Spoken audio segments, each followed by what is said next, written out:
Live, local, late breaking.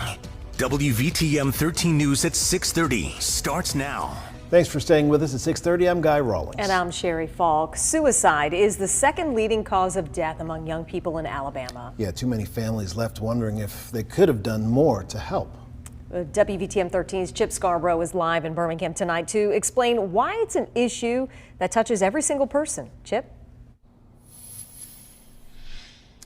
Guy and Sherry, the Alabama Department of Mental Health says teen suicide is something that affects people of all races, genders, and nationalities, and it can affect anyone at any time. The Alabama Department of Mental Health says teen suicide is a major issue in the state right now. In 2020, Alabama recorded 793 suicides total. 101 of those were young people between the ages of 10 and 24. A grim reminder of the mental health issues facing young people. It's always great to just talk about it. Just bring it up. Just talk about it with your peers. Talk about it with someone you feel comfortable with, such as your family or your friends. Kristen Amerson committed suicide in the spring of 2014 at the age of 11.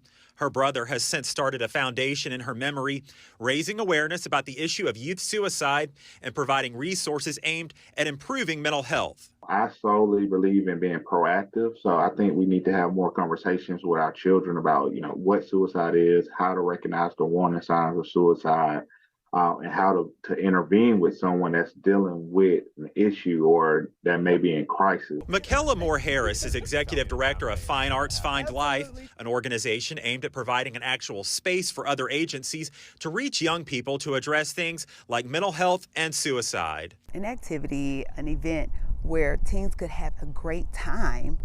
Sometimes it's like vegetables. You have to put chocolate on vegetables or, make it fun so they don't realize they're receiving information that is beneficial to them. The Alabama Department of Mental Health says there has been a greater awareness about teen suicide since the start of the COVID-19 pandemic in early 2020.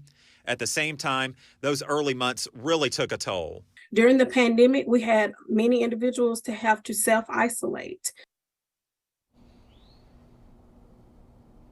And some other warning signs to be on the lookout for, according to experts: depression and anxiety, losing interest in activities you normally like doing, and giving away your personal belongings.